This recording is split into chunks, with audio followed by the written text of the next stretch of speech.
Hello students. So today we are going to discuss second chapter of Flamingo, that is Lost Spring. Chapters जो हैं आपकी book के अंदर बहुत छोटे नहीं हैं, कोई 5 पेजेस में है, कोई 10 में है, कोई 20 में भी है। पर अगर उस तरह से हम उनको लेने बैठें तो बहुत टाइम लग जाएगा, बहुत लंबी लंबी वीडियोस बन जाएंगी। तो मैं इस 10 से 15 मिनट की या 20 मिनट की वीडियो के अंदर आपको मेन पॉइंट्स, मेन बातें, keeping CBSE board in mind, वो चीज़ें मैं आपको बताने वाला हूँ। तो सबसे पहले हम बात करते हैं चैप्टर के टाइटल की, लॉस्ट स्प्रिंग। स्प्रिंग का एक जनरल मीनिंग जो है वो तो होता है बसंत, और लॉस्ट का मतलब होता है ख़त्म हो जाना या गुम हो जाना। यहाँ पर लॉस्ट स्प्रिंग का मतलब है स्टोलन चाइल्डहुड, यानी कि उनका बचपन, बच्चों का, पुअर चिल्ड्रन का ख़त्म हो चुका है, उनसे डिप्राइव कर लिया गया है, उनसे वंचित कर दिया गया है। तो दो स्टोरी इसमें हैं लॉस्ट स्प्रिंग टाइटल के अंदर, जो अनीश चंग ने लिखा है। इसके अंदर दो अलग अलग स्टोरीज हैं, दो अलग अलग बच्चों के बारे में। तो पहली स्टोरी जो है वो साहिब आलम नाम के बच्चे की है। समटाइम्स आई फाइंड ए रूपी इन द गार्बेज, कभी कभी मुझे कचरे में 1 रुपये का या 1 का नोट मिलता है, 1 का सिक्का मिलता है, इसके बारे में। तो हम जानते हैं थोड़ा सा बैकग्राउंड के बारे में। साहिब आलम जो है वो सीमापुरी इलाका, जो कि दिल्ली और यूपी के बॉर्डर पे है, वहाँ पर रहता है। और ऐसा हमें अनीश चंग बताती है कि around 10,000 rag pickers live there, लगभग 10,000 रैग पिकर्स वहाँ रहते हैं। अब मैंने बोला रैग पिकर्स, रैग मैंने गार्बेज, पिकर मैंने उठाने वाले, पिक करने वाले, यानी कि कचरा बीनने वाले लोग। 10,000 के करीब वहाँ रहते हैं। ये आए कहाँ से? तो बांग्लादेश की कैपिटल है ढाका। कुछ साल पहले ढाका में स्टॉर्म आया था, एवरीथिंग स्वेप्ट अवे, सब बह गया, उनका घर, खेत, खलियान सब बह गए। तो वहाँ के लोग माइग्रेट होके इंडिया में, यानी कि दिल्ली में आ गए और सीमापुर इलाके में बस गए। They pitched their tents and started living. कोई परमानेंट किसी ने फ्लैट बना के नहीं दिए थे उनको, जैसी जगह मिली खाली वहाँ पर उन्होंने टेंट लगाया और टारपोलिन की अपनी रूफ या टेंट का जो कपड़े वाला जो होता है वो लगा के अपना रहना शुरू कर दिया, टेन वगैरह लगा के, जैसे भी है।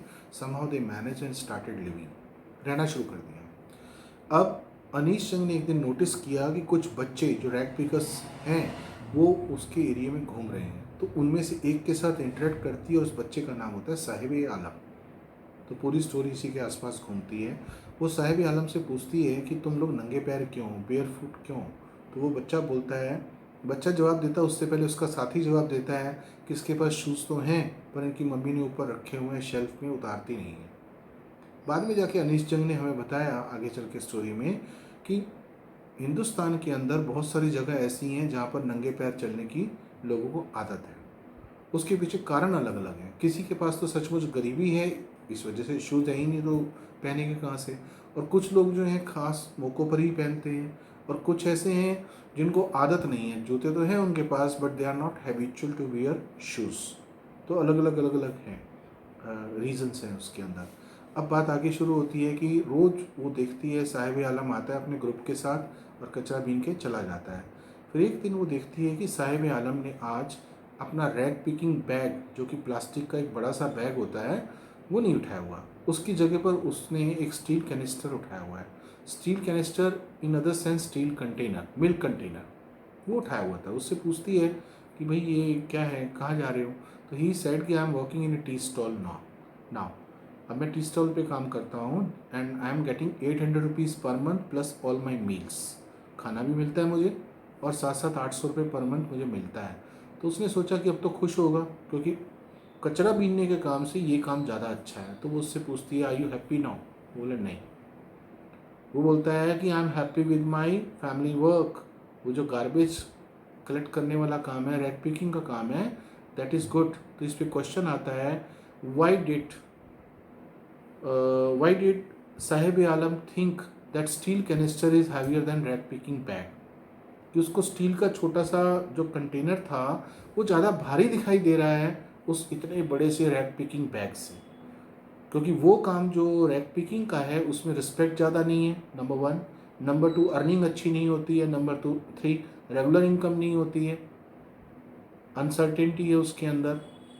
पर फिर भी उसको वो काम ज़्यादा अच्छा लगता है, क्योंकि सबसे बड़ा रीज़न है he has lost his care free look now, he is working under somebody.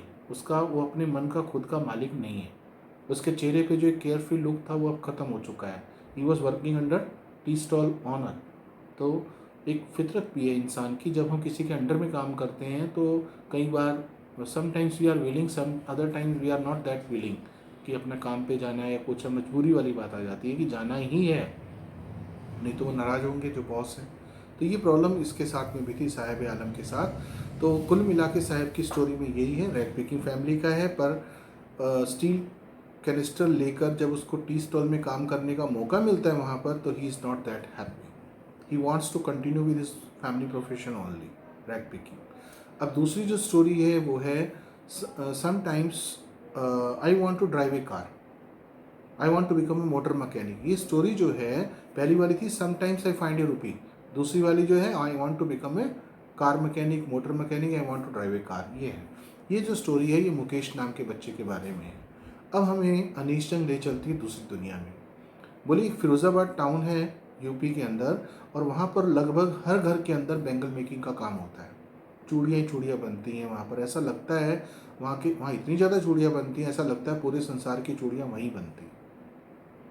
Glass blowing industry है, पूरा कांच का काम होता है वहाँ पर। और जो लोग हैं, जो जनरेशन टू जनरेशन इस काम में इन्वॉल्व हैं, उनकी हालत बहुत ख़राब है।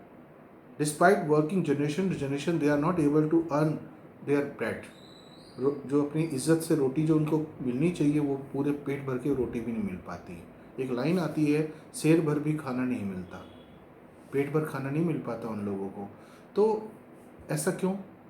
अब वो थोड़ा सा हमें बताती है कि मुकेश एक दिन अनीश जंग को अपने घर ले जाता है फिरोज़ाबाद में, और जब वो उस लाइफ को देखती है तो बड़ी परेशान और हैरान हो जाती है कि लोग कैसे छोटी छोटी हटमेंट्स में, डिंजी सेल्स में काम करते हैं। वहाँ पर छोटी छोटी कोठरियाँ टाइप बनी हैं जहाँ पर कोई वेंटिलेशन नहीं है, एयर सिस्टम नहीं है, प्रॉपर लाइटिंग नहीं है, और हाई टेम्परेचर में वो लोग काम करते हैं। वहाँ का तापमान काफ़ी ज़्यादा होता है। अब यहाँ पे भी है कि हाई टेम्परेचर क्यों होता है? हाई टेम्परेचर इस वजह से है क्योंकि जो ग्लास आता है वो काटना भी होता है राउंड शेप में, फिर उसको वेल्ड करना होता है, फिर पॉलिश करनी होती है। इस काम के अंदर थोड़ा सा उनको कम लाइट में काम करना होता है, और वैसे भी वो गरीब लोग हैं, उनके पास ज़्यादा फैसिलिटीज़ हैं भी नहीं। तो मुकेश जो है उसने देखा कि उसके दादाजी जो थे, ग्रैंडफादर जो थे, वो भी ब्लाइंड हो चुके हैं काम करते करते, फादर भी उसी रास्ते पे हैं, और इतने साल जनरेशन टू जनरेशन काम करने के बाद वो अपना घर तक नहीं बना पाए अच्छा सा, पेट भर उनको खाना नहीं मिलता, बच्चों को अच्छी एजुकेशन नहीं दिला पाए, इसलिए वो सोचता है कि मैं ये काम नहीं करूँगा।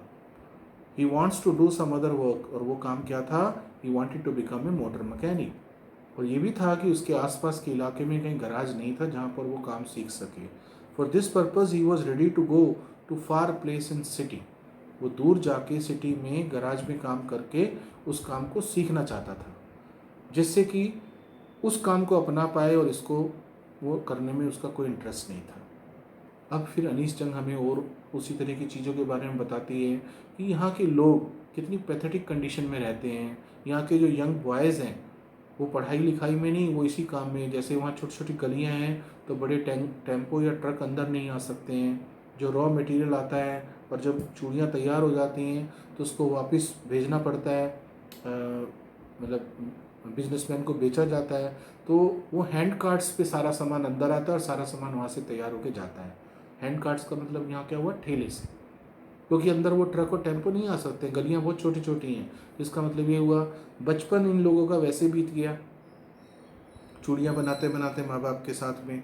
जब वो बच्चे थोड़े बड़े हुए तो वो उन्होंने ट्रांसपोर्ट का काम करना शुरू कर दिया। ट्रांसपोर्ट इन दिस सेंस कि वो हैंड कार्ट ठेला गाड़ी चलाने लग गए और पूरी ज़िंदगी इसी में निकल गई। फिर थोड़े और बड़े हुए, जब ये काम करने लायक नहीं रहे तो फिर चूड़ियाँ बनाने का काम आ गया, पॉलिशिंग और ये सब करते करते ब्लाइंड हो जाते हैं। तो कहने का मतलब ये है कि पूरी ज़िंदगी ऐसी निकल जाती है और फिर उनके बच्चे भी इसी तरह से इन्वॉल्व होते हैं and they never lead a beautiful life. सारी ज़िंदगी ऐसी कट जाती है। दूसरी एक प्रॉब्लम इसमें अनीश चंद जो है हमें बताती है वो ये कि एक बार क्या हुआ कि जब ये उनके यहाँ जाती है और उनको सलाह देती है कि आप लोग इतने कम पैसों में अपनी चीज़ें बेच देते हो, आपका शोषण हो रहा है, तो आप एक काम क्यों नहीं करते, आप अपनी कोऑपरेटिव बनाइए, यानी कि आप इकट्ठे हो जाइए, अपनी एक संस्था बनाइए, यूनियन बनाइए, ताकि आप फिक्स कर पाएँ कि हमारी तैयार माल का प्राइस क्या होगा। उससे क्या होगा, यूनियन बन जाएगी तो आपके कुछ रिप्रेजेंटेटिव्स होंगे जो अथॉरिटी से बात करेंगे, लाइसेंस लेंगे, यानी कि आपका काफ़ी भला हो सकता है। एक फ़िक्स प्राइस रखा जाएगा, आपको फैसिलिटीज़ मिलेंगी, पर इसके जो पेरेंट्स हैं वो बोलते हैं कि हम ऐसा नहीं कर सकते। अगर हम ऐसा करने की कोशिश करेंगे तो we will be hold up by the police. Police हमें अरेस्ट करके जेल में डाल देगी किसी मुकदमे के अंदर। रीज़न क्या है? क्योंकि जितने भी मिडल मैन हैं, बिजनेसमैन हैं, जो इससे फ़ायदा उठाते हैं बेंगल मेकर्स के काम से ज़्यादा प्रॉफिट कमाने के लिए, वो पॉलिटिशियंस को, लोकल पॉलिटिशियंस जो हैं, ब्यूरोक्रेट्स को, जो वहाँ के ऑफिसर्स हैं, प्लस साहूकार्स जो पैसे मनी लेंडिंग का काम करते हैं, इन सब लोगों को पैसे की वजह से, पैसे की मदद देकर अपने कब्जे में रखते हैं और कोई ऐसा केस नहीं बनने देते हैं, इनके खिलाफ कोई जा ही नहीं सकता। इस वजह से इन लोगों का जो उद्धार है वो नहीं हो सकता। Means they can not enjoy a better और प्रॉस्पर लाइफ। ज़्यादा अच्छी ज़िंदगी ये नहीं जी पाएंगे। इसी तरह से इनकी ज़िंदगी निकल जाएगी जब तक इनको लिबर्टी नहीं होगी to make their own cooperative. तो ये प्रॉब्लम इसमें, ये इशू जो है उठाया गया है। तो दो अलग अलग। अब लास्ट में एक चीज़ और मुझे बोलनी है कि बोर्ड के अंदर जब ऐसे कोई स्टोरी में से क्वेश्चन आता है तो तीन तरह की पॉसिबिलिटीज़ होती हैं। जैसे एक, करेक्टर स्केच ऑफ साहिब आलम, दूसरा हो गया अबाउट मुकेश, और तीसरा हो गया कंपेयर एंड कॉन्ट्रास्ट। तो कोई अगर लॉन्ग क्वेश्चन जो इम्पोर्टेंट करेक्टर्स अलग अलग सब स्टोरीज़ के हैं उनको लेकर आ जाए, तो एक पैराग्राफ 4-5 लाइन्स का एक करेक्टर के बारे में, दूसरा दूसरे के बारे में, और तीसरे में आप उसको कंपेयर करके लिखिए। ये तरीका होना चाहिए। ठीक है, तो उम्मीद है कि आपको ये चीज़ क्लियर होगी और आगे से आप इसका ध्यान रखेंगे। मैंने इंपॉर्टेंट बातें बताई हैं, बाकी चैप्टर आप पढ़िए। और अगर किसी भी स्टूडेंट को कोई डाउट है तो आप कमेंट में मुझसे लिखकर पूछ सकते हैं। I will help you out. Thank you.